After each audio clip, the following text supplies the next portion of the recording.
Nah, dalam mengisi materi konten itu juga perlu dilihat gaya bahasa apa yang akan dipakai. Itu sebenarnya kembali lagi tadi, target kita siapa. Kalau target kita umum ya mungkin bahasanya lebih umum. Tapi kalau anak muda ya mungkin bisa dibikin bergaya anak muda yang kekinian. Terus desainnya seperti apa? Kira-kira gaya yang rame atau formal atau gaya yang indah atau apa? Terus tekniknya bisa storytelling. Storytelling itu bercerita dan storytelling itu ternyata sangat-sangat kuat ya. Karena semua bahkan satu kue, satu minuman atau satu baju, sepatu itu semua ada kisahnya. Ketika kisah tersebut ditulis dan disampaikan dengan ringkas tapi bisa menyentuh, itu ikatan emosinya menjadi sangat-sangat tinggi dan itu bisa menjadi wow, ternyata ya tadi ya kembali ke lodeh itu ternyata ada sejarahnya. Ternyata tinggalan Mbah Putri tahun berapa yang jadi favorit. Mbah Putrinya udah nggak ada tapi resep warisannya bisa dilestarikan bahkan menjadi andalan masakan buat sobat UMKM misalnya itu storytelling ada banyak atau banyak kisah yang setiap orang pasti punya kisah yang menarik yang dihubungkan dengan produk kita bisa kita cari ya ada sejarahnya ada latar belakangnya apa dan selalu pasti ada yang bisa kita angkat menjadi sesuatu yang menarik dan kita angkat menjadi konten. Atau testimoni, yang paling sering kan testimoni. Testimoni ya ini minuman kopi yang paling enak dari warung kopi apa gitu. Testimoni. Testimoni itu pengakuan ya. Jadi kita minta izin sama pembeli kita, mohon izin boleh untuk testimoni di Instagram saya. Karena kalau nggak pakai izin nanti takutnya dia tersinggung, dia wah kamu enak aja pakai foto saya tidak izin. Ya tentunya minta izin lebih bagus daripada nanti bermasalah ya. Atau mungkin materinya tentang promo, promonya lagi apa? Beli satu gratis satu atau apa? Atau beli dua gratis satu atau ada diskon. Diskonnya khusus apa? Misalnya menyambut Ramadan atau menyambut Lebaran kemarin gitu ya. Atau hanya mengiklankan produk kita yang baru. Atau memes, memes itu ini ya plesetan atau parodi. Nah, misalnya ini contoh gaya bahasa humor. Itu dari Burger King, saya kebetulan ikut, ini menurut saya pembelajarannya sangat bagus. Misalnya ini pendekatan gaya humor. Kenapa? Karena Burger King itu sebenarnya yang makan Burger King siapa sih? Dia sebenarnya sangat banyak ya. Yang makan Burger King kan dari ibu-ibu, bapak-bapak, anak muda, anak-anak, semua ada. Tapi kalau kita lihat gaya bahasa dia sebenarnya dia fokus ke anak muda. Jadi kalau anak muda dikasih humor gini kan lebih nyambung ya, daripada orang tua. Jadi misalnya ini tentang ayam, karena ada menu ayam. Menu ayam pun dibuatkan gaya bahasa humor. Ayam apa yang bikin senang? Nah, ini ada tebakannya. Ayam apa kalau dibikin senang? Ya ini ada di sini jawabannya dan segala macam.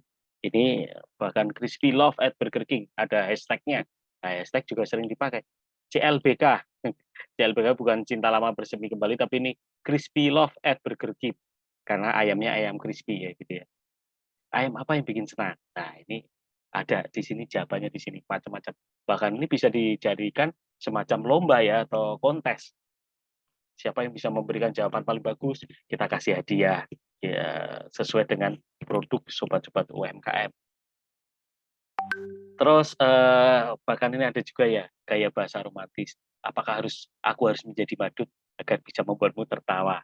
Ini temanya mungkin dengan Valentine karena ini pink ya burger pink. Ini gaya bahasa yang romantis. Atau testimoni, ya testimoni ini dari MS Glow. Jadi sebelum memakai dan sesudah, ini sangat sering dipakai.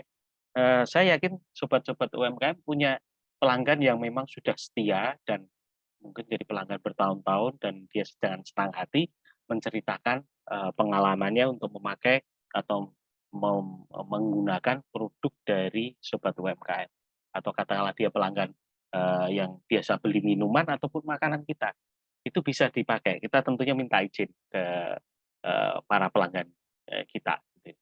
Testimoni, testimoni sangat sering dipakai. Atau gaya bahasa bercerita, tadi saya singgung sedikit storytelling. Ini ada daerah wisata baru namanya wisata Pari Pemalang, bukan pariwisata ya dibalik wisata Pari, Pari itu padi ya. Di daerah Pemalang kebetulan memang restoran yang ada di tengah sawah di Pemalang.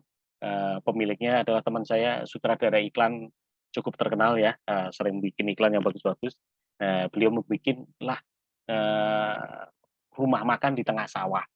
Rumah makannya bergaya joglo dan Jawa gitu ya. Nah dia cerita, ini ada dua mbak-mbak, ternyata mereka itu ada ceritanya bahwa mereka datang ke wisata Pari ini untuk melakukan wisuda online. Cuma mereka minta izin, boleh nggak saya wisuda online di sini? Karena dengan background-nya kan bagus ya di tempat seperti ini.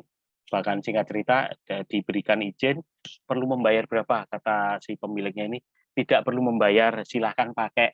Karena kami juga belum buka, jadi nanti ya tanpa disuruh pasti dia akan makan dan minum di situ. Kisahnya menarik dan itu juga membuat orang, wah ini pemiliknya sangat ini banget ya, sangat apa istilahnya memperlakukan pelanggannya dengan sangat baik. Bahkan kemarin saya belum sempat saya upload di sini ya, storytelling terakhir kemarin ketika Lebaran sebenarnya mereka belum buka.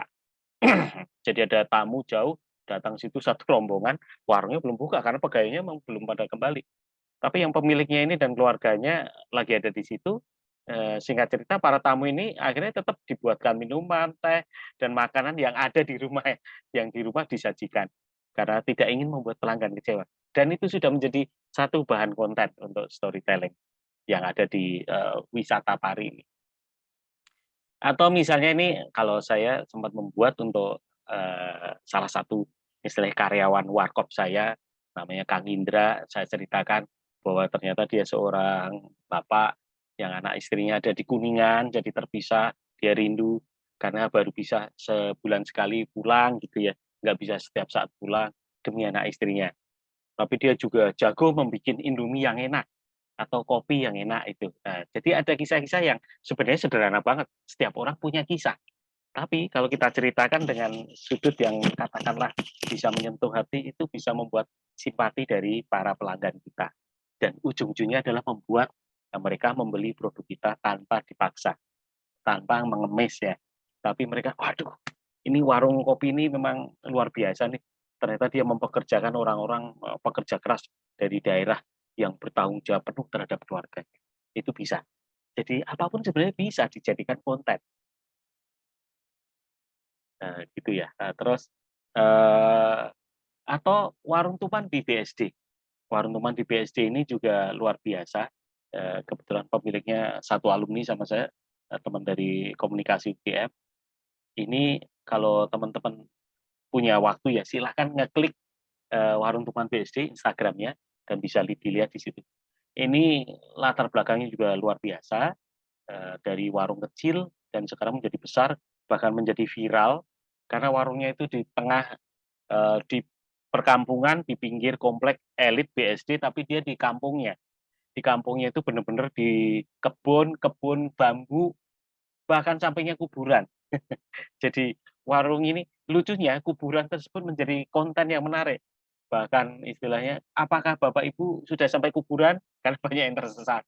Kalau sudah sampai kuburan berarti sudah sampai, tinggal jalan sedikit sebelah kanan, nah warungnya ada di situ. Karena ketutup oleh pohon bambu. Jadi pohon bambunya lebat. Kalau orang awam mungkin ini tempat jin buang anak gitu ya. Itu benar-benar dilakoni oleh teman saya dan sekarang warungnya luar biasa, omsetnya luar biasa. Dari warung UMKM, saya nggak bisa bilang sekarang UMKM karena dia omsetnya udah wow, udah puluhan juta per hari ya. Dan masakannya pun juga sederhana. Dan itu dijadikan konten semua. Warung ini apa misalnya mangut, mangut ikan lele, terus bahkan telur crispy yang karena istrinya orang Bukit Tinggi Padang, suaminya orang Jogja, jadi menunya gabungan. Itu semua materi dagangannya di sini ya, dagangan makannya dijadikan konten semua. Sejarahnya masing-masing seperti apa. Bahkan kalau teman-teman perhatikan di sini piring itu pakai piring kaleng itu ya, yang piring klasik. Dan itu dijadikan konten sama dia. Atau seragamnya para karyawannya ini selalu pakai lurik, pakai baju-baju tradisional. Sama dia pun jadikan model. Dan dia sangat rajin banget. Jujur saya belum serajin beliau, makanya beliau omsetnya juga bagus ya, karena rajin banget. Tiap hari ngupload. Jadi pelanggannya ada aja sama dia dibikin cerita. Dan ceritanya sederhana, nggak muluk-muluk, nggak pakai apa-apa, tapi tiap hari dia nge-share gitu ya, cerita. Misalnya pelanggan ada yang membawa anak cucunya, sampai neneknya juga ikut ke situ, itu jadi cerita. Jauh-jauh dari Bandung, ternyata mereka rindu masakan nenek, tapi neneknya itu jauh di Padang gitu. Dan mereka bisa ketemu makanan yang bisa membuat mereka bahagia. Karena mirip masakan nenek, katanya udah jadi satu konten tuh. Lumayan ya. Atau gaya bahasa plesetan atau memes ya, atau parodi. Nah ini kan layangan putus itu ada banyak di sini. Misalnya ini bahkan toko kue Henny. Eh, kamu apa ya? Sorry saya bacakan ya. Kamu bayarin dia catering di kue Hani. It's my dream, not her, Mas. Ya, itu kan bahasa dari layangan putus yang sangat populer ya. Atau gini, kamu mau buang sampah sembarangan, Mas? No, Mas, Pasuruan resik. It's my dream. Jadi ini tentang bahkan ini pemerintah kota Pasuruan juga membuat konten seperti ini. Ini hanya membuktikan bahwa konten-konten plesetan, parodi, memes itu sangat populer. Jadi teman-teman sobat UMKM bisa memanfaatkan juga. Kira-kira lagi tren apa? Itu bisa juga. Istilahnya numpang tenar. Itu bisa juga.